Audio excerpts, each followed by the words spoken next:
Good morning and जय Hind students, welcome back.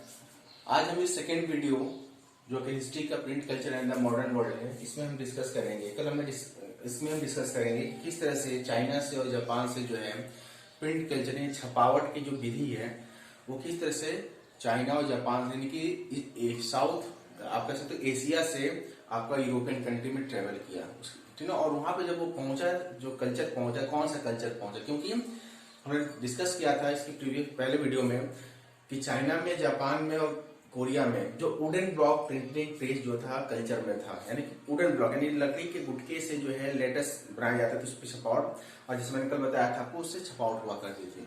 और हमने ये भी डिस्कस किया था कि वहां पे पेपर जो हुआ था तो पोरस हुआ करते थे, ठीक ना, एक साइड ही छपावट हुआ करती थी। तो ये सारी चीजें हमने डिस्कस किया था। अब हम इस वीडियो में डिस्कस करेंगे कि यह कला, ठीक ना, जो प्रिंटिंग प्रेस था यानी प्रिंटिंग कल्चर जो था, प्रेस में प्रिंटिंग कल्चर जो था वो किस तरह से एशिया से यानी कि चाइना से यूरोप में पहुंचा, ठीक है। तो हम बात करेंगे कि प्रिंट इन यूरोप।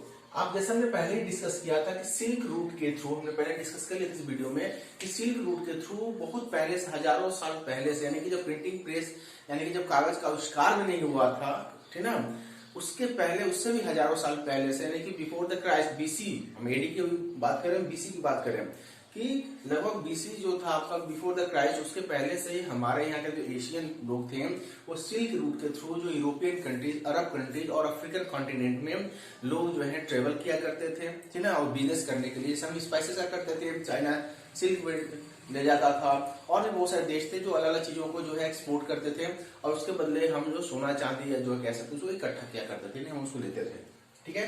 तो सिल्क रूट, इसी सिल्क रूट के थ्रू जो है, जिस सिल्क रूट के थ्रू जो बाकी सारे सामान एक्सपोर्ट इंपोर्ट हुआ करते थे, लोग आया जाया करते थे, इसी सिल्क रूट के थ्रू जो है यह प्रिंट कल्चर जो है, प्रिंट कल्चर, प्रिंटिंग करने की जो विधि थी, यह चाइना से यूरोप पहुंची। कब पहुंचा? 11th सेंचुरी में।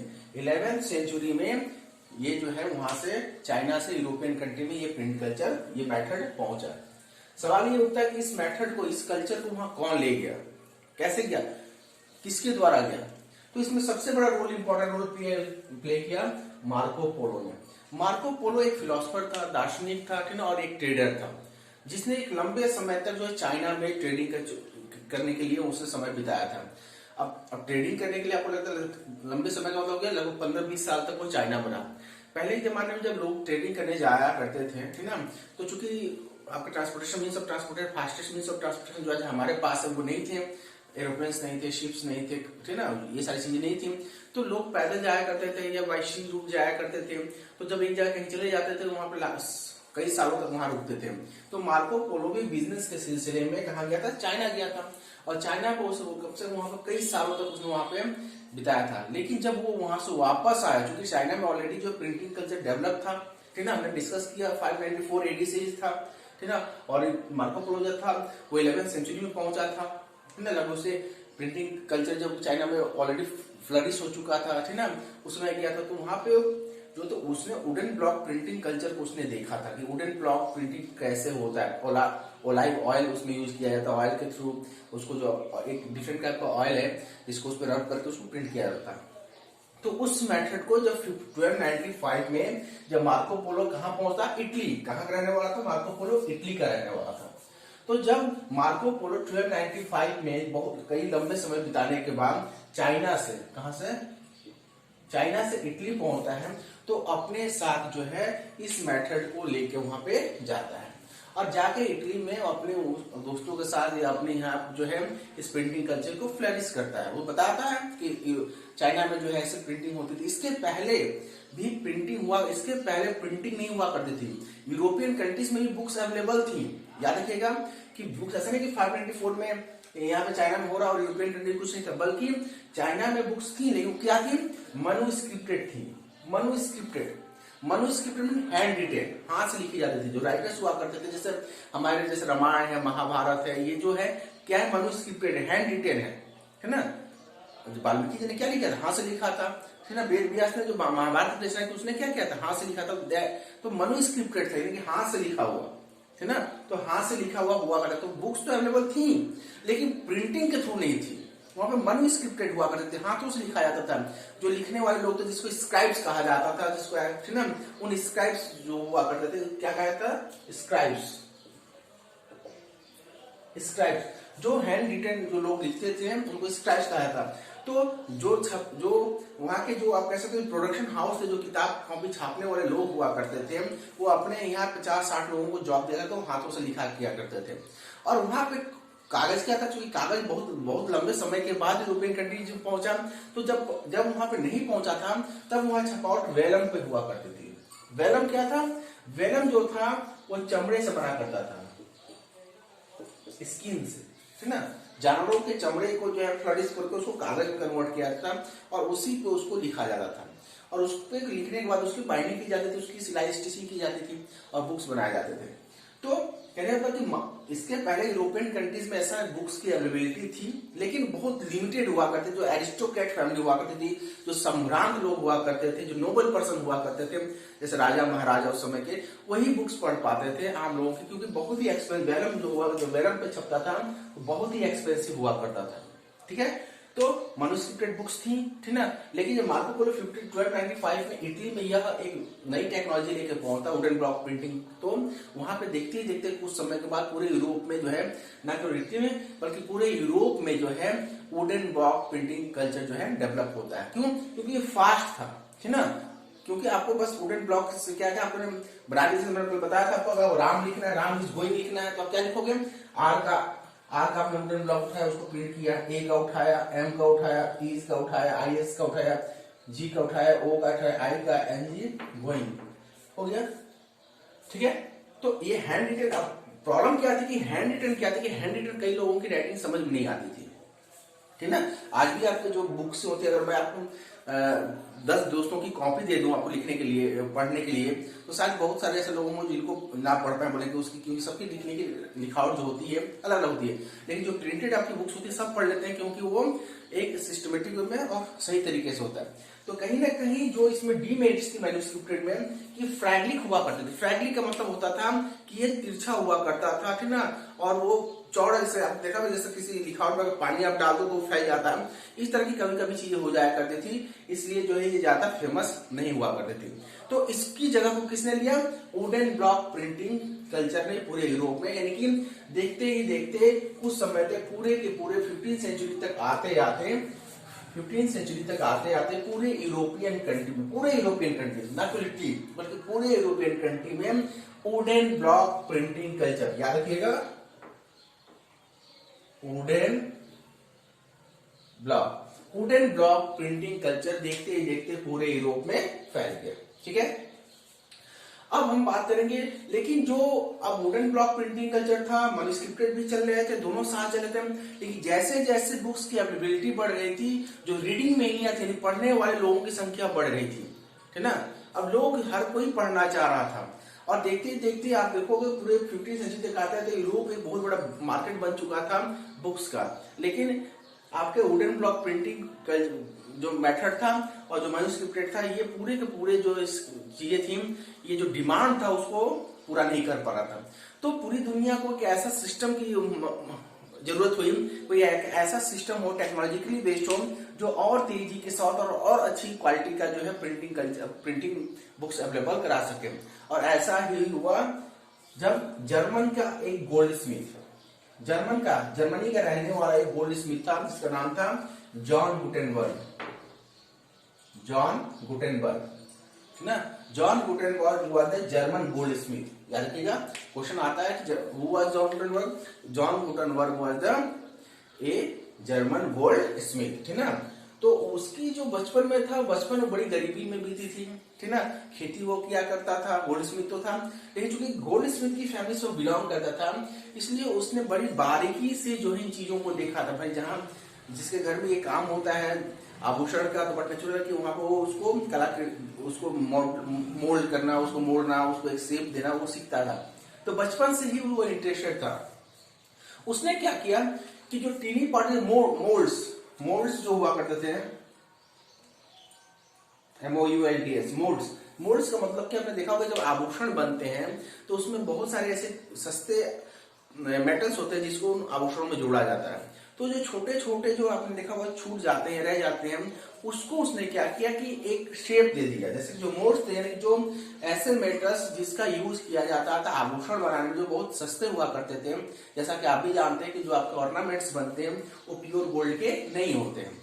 हम क्या बोलते हैं 18 कैरेट का है, 20 कैरेट का, कभी भी 24 कैरेट जो सोने की शुद्ध क्वालिटी होती है, 24 कैरेट जो सोना शुद्ध होता है, उसका कभी भी ऑर्नामेंट नहीं बन सकता है, क्योंकि वो इतना मुलायम होता है कि अगर आपको 24 कैरेट का अगर आपने सोने का आपने बना दिया ऑर्नामेंट, तो क्या हो जाएगा, वो तो पिघल जाएगा गर्मी में, या फिर क्या हो जाएगा, वो उसका शेप खराब हो जाएगा। बहुत ही लचीला, बहुत ही सॉफ्ट होता है। इसलिए उसमें कॉपर कह लें, एल्युमिनियम कह लें, और बहुत बहुत गोल्ड इसमें आयरन भी मिक्स कर देते हैं।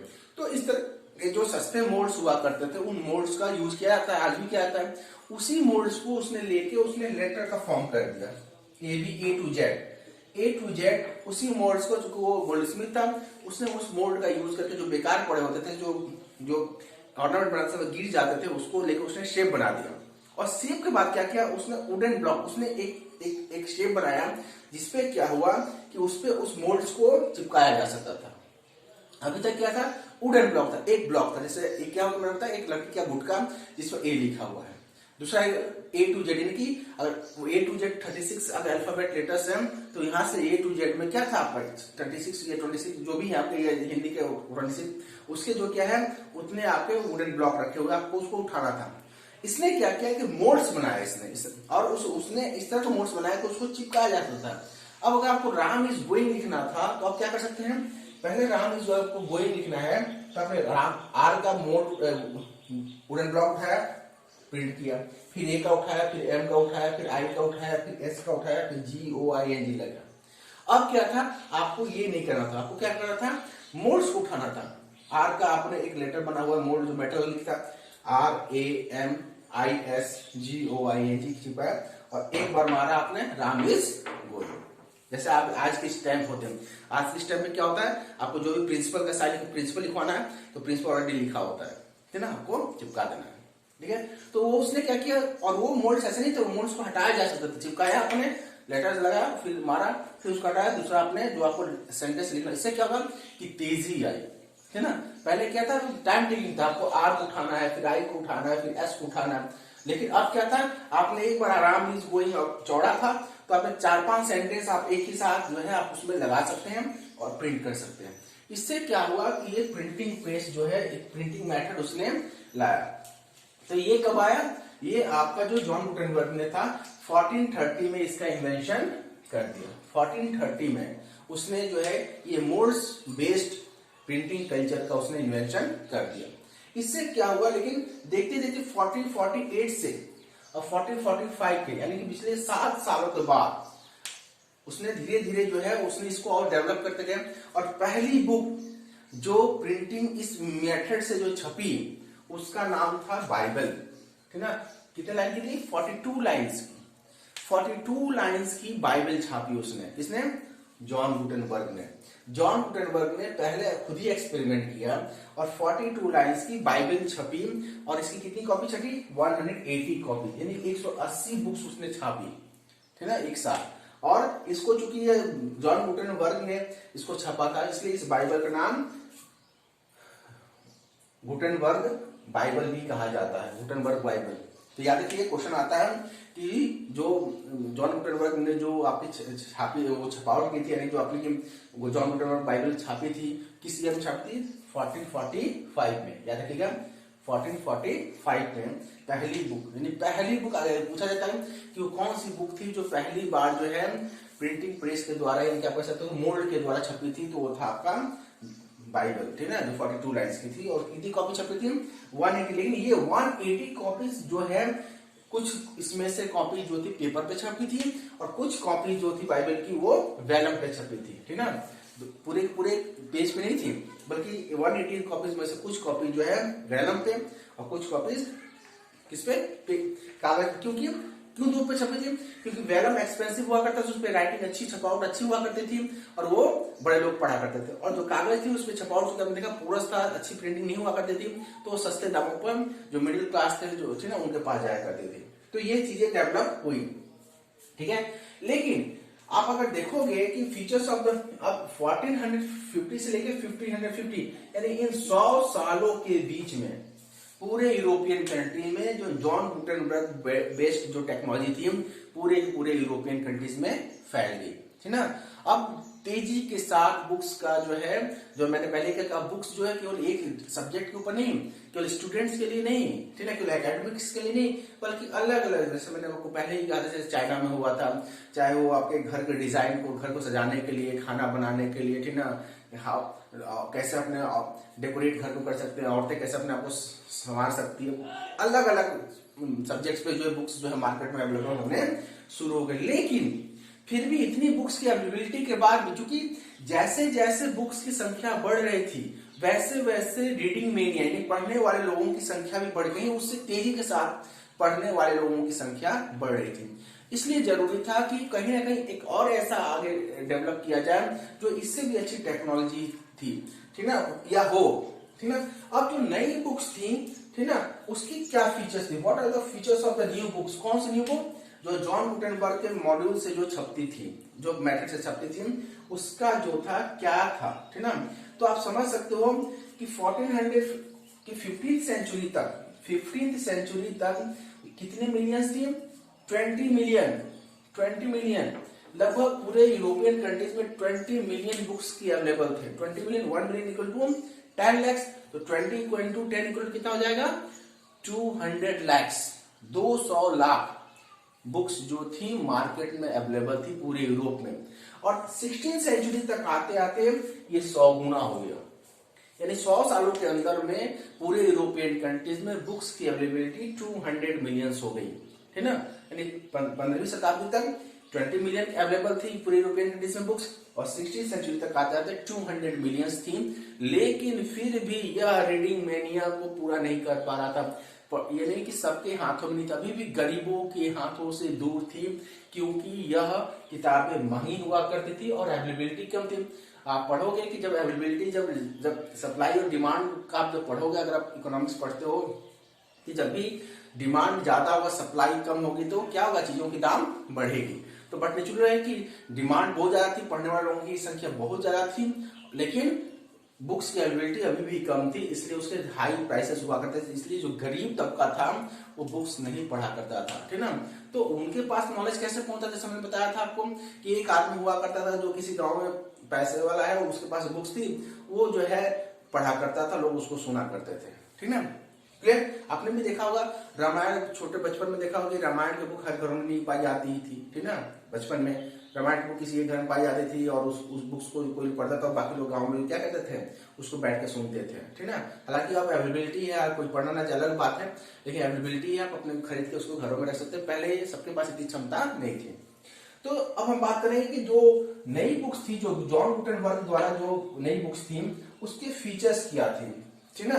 तो ये बुक्स जो थी इलिस्ट्रेटेड हुआ करती थी और भी खूबसूरत हुआ करती थी। इस पे किनारे किनारे डिजाइन किए जाते, जैसे बुक्स आपकी लिखी हुई है, ये बुक का पेज है, ये आपकी लिखी हुई है, लेकिन इसके किनारे किनारे क्या किया जाते हैं, इसके किनारे किनारे जो है डिजाइन बनाए जाते थे, क्यों, अच्छे लगने के लिए। और इसके लिए जो स्क्राइब्स हुआ करते हैं उनको हायर किया जाता था। उनका यही काम था, छपने के बाद जब कागज पेज आया करता था तो उसके वो किनारे किनारे जो है वो इलस्ट्रेशन किया करते थे। आप देखोगे जैसे बुक्स में दिखाया गया है, यू कैन सी आप इस बुक में देखिए, यहाँ पे क्या किया गया, आप देख रहे हो, इस पेज के चारों तरफ जो है इलस्ट्रेट किया गया है, देख रहे हैं।